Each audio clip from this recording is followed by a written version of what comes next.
Les grandes pages de l'histoire. S'il est des faits et des dates, des femmes et des hommes qui ont d'une manière ou d'une autre marqué l'histoire des collectivités humaines pour s'imposer comme repère aux consciences et aux intelligences humaines, héros ou martyrs, artistes ou savants, libérateurs ou dictateurs, ils ont fait l'histoire plus que l'histoire ne les a fait. Les grandes pages de l'histoire.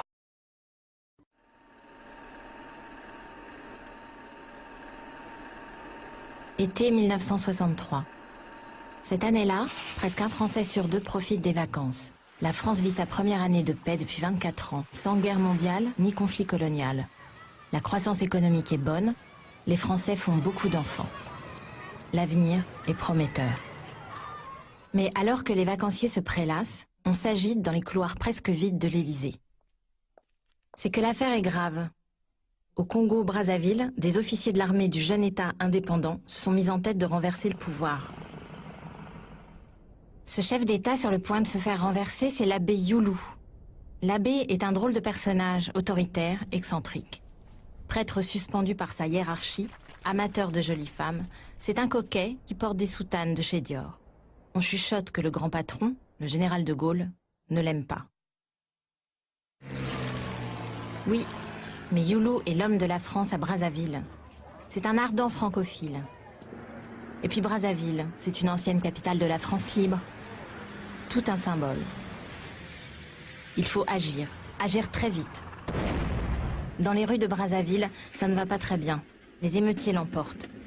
Les gendarmes français, présents sur place au nom des accords de coopération, sont dépassés. Un photographe de Paris Match se trouve dans le palais présidentiel le jour du coup d'État. Il immortalise l'abbé Youlou, en train d'appeler le général de Gaulle qui est en vacances à Colombey. De Gaulle temporise. Il rassure Youlou. L'armée française se déploie au point stratégique de Brazzaville. Elle est confiante. Jamais les soldats congolais n'oseront tirer sur des militaires français. Cela ne se fait pas. Le président français tergiverse, il hésite, alors que le temps presse. Finalement, De Gaulle, comme paralysé, demeure dans son indécision. La France reste l'arme au pied et abandonne Youlou à son sort. Il n'y a pas eu d'ordre parce qu'un petit homme est injoignable. Cet homme, que voici, profite lui aussi d'un repos bien mérité en Méditerranée. Le lendemain, il rentre précipitamment à Paris. Depuis son bureau de l'Élysée, il contacte les insurgés congolais et obtient un sursis pour l'abbé Youlou. Une fois la situation sous contrôle, notre homme s'entretient avec De Gaulle. « Il aurait suffi de tirer en l'air, mon général. Je vous assure qu'il n'y aurait pas eu de mort. »« Je ne pouvais pas le savoir !» rétorque De Gaulle, furieux. « Vous n'étiez pas là !» L'histoire que nous allons vous raconter est celle de ce petit homme. Son absence paralyse l'action de la France en Afrique. Son pouvoir est si immense qu'il n'existe aucun équivalent dans la République française. Son nom, aujourd'hui encore, inspire le respect, sème le doute, déclenche l'admiration des uns et la rancune des autres. C'est un homme qui, toute sa vie durant, a cultivé le secret, mystérieux, mythique. Il s'appelait Jacques Foccart.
Octobre 1963, région parisienne.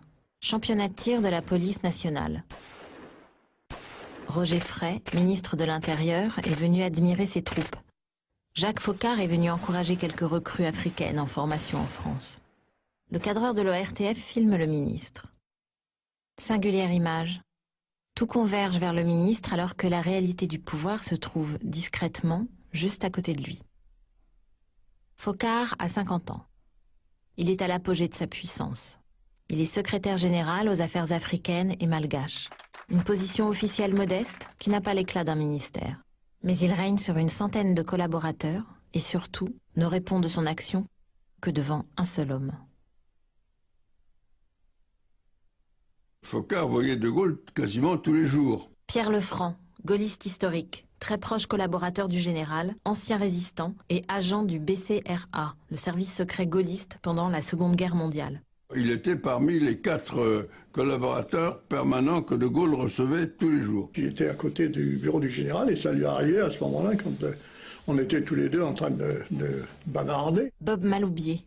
Cet homme est une légende du service action. Ancien agent français du SOI, le service secret de Churchill. Cofondateur du 11e choc, le bras armé des services français et des nageurs de combat.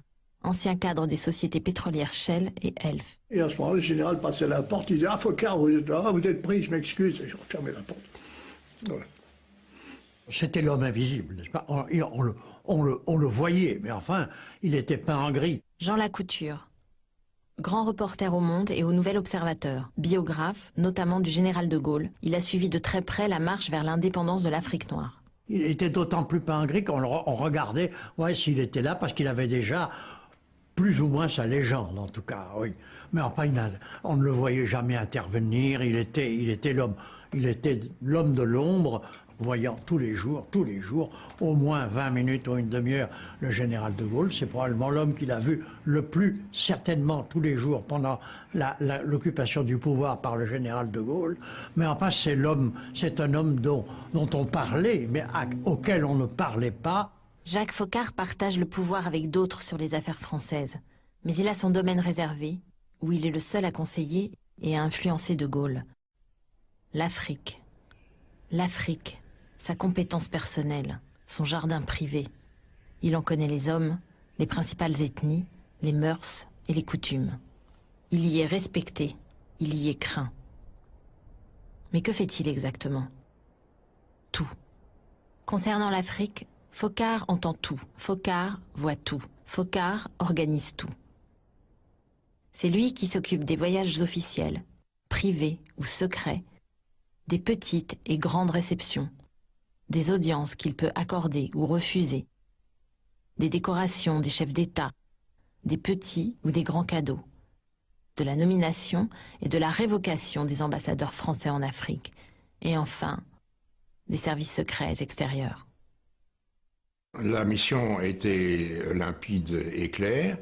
C'est Jacques Foccart qui me l'a raconté en tête-à-tête. André Leménian, entrepreneur et ami personnel de l'empereur centrafricain Bokassa. Je ne fais que répéter ce qu'il m'a dit. Quand De Gaulle est revenu au pouvoir en 1958, il a tout de suite rappelé Foccart et il lui a dit « Monsieur Foccart, j'ai besoin de vous, bien mon général, je vais vous confier une mission qui est celle-ci. Je vais décoloniser parce que c'est comme ça, c'est dans l'air du temps, donc je décolonise et je voudrais que vous vous en chargiez. » Mon général, à vos ordres. Et Foccart, pour ceci, je vais vous donner 2 choses. Je vais vous donner tout l'argent que vous voudrez. Vous n'en référez qu'à moi. Et l'autre main sur les services secrets français.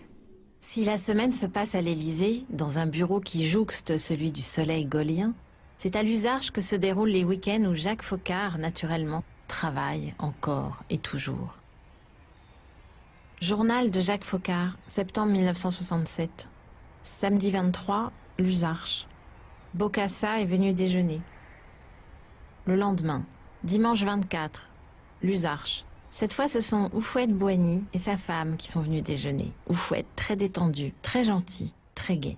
Foccart connaissait tous les chefs d'État africains, il les connaissait, mais il connaissait leur famille, il connaissait l'histoire des enfants, des petits-enfants. Pierre Péan, journaliste enquêteur spécialiste de l'Afrique, auteur de la seule biographie de Jacques Foccart, L'homme de l'ombre, ce qui lui a valu un procès qu'il a gagné.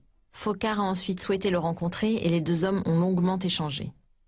Et donc une bonne partie de son activité, c'était de se rendre indispensable pour un diplôme, pour trouver une place d'internat à un fils, pour régler un problème de couple, pour toutes les choses de la vie courante, compliquées pour un Africain et qui devenaient simples parce qu'il s'occupait de tout. L'honneur suprême pour un chef d'État africain, c'était, une fois qu'il avait fait ses tournées officielles dans les ministères à l'Élysée, c'était d'être reçu à la Villa Charlotte, à Luzarches. La maison de Luzarches est le cœur de la politique africaine de la France. Bokassa, Félix Houphouët-Boigny, Omar Bongo, Mobutu et tant d'autres, tous les autres. Tout ce que l'Afrique francophone compte de chefs d'État s'est des années durant pressé dans la belle maison de Luzarches pour se délasser et pour parler de l'avenir.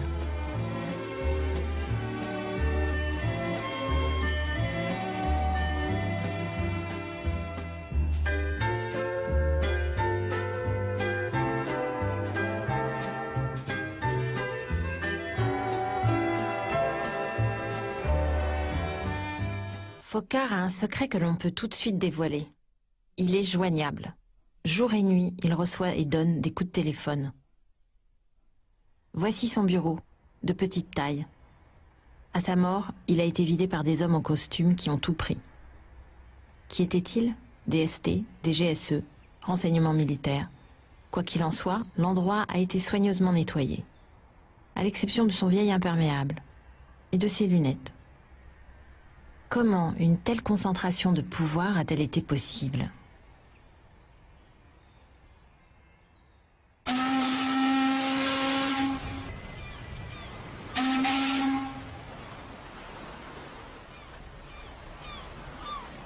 Le jeune Foccart a 6 ans lorsqu'il revient dans sa Mayenne natale. Son père, un riche planteur de Guadeloupe, l'envoie en France pour recevoir une éducation jugée digne de ce nom, c'est-à-dire catholique, rigide, traditionnaliste. Le jeune Foccart se retrouve donc à l'Immaculée Conception à Laval. La consultation de ses carnets de notes révèle un élève moyen, mais doué en histoire et en éducation religieuse. Sa naissance, comme le reste de sa vie, est entourée d'ombre et de mystères. La généalogie et la naissance de Jacques Foccart peuvent déjà faire l'objet d'un roman. On peut fantasmer tout ce qu'on veut. Il est d'une famille qui a des liens très très forts avec Monaco. Il est d'une famille où il y a beaucoup de religieux et de bonnes sœurs. Et il n'est pas le fils, donc il n'est pas du sang de Guillaume Foccart qui est officiellement son père, mais il est en fait le fils de la sœur de Guillaume Foccart, de la sœur de son père officiel, Suzanne Foccart, qui était la prieure du Carmel de Laval, et fils, plus que probablement, de l'ancien curé de Notre-Dame de Bévar, un petit village qui est à côté d'Angers.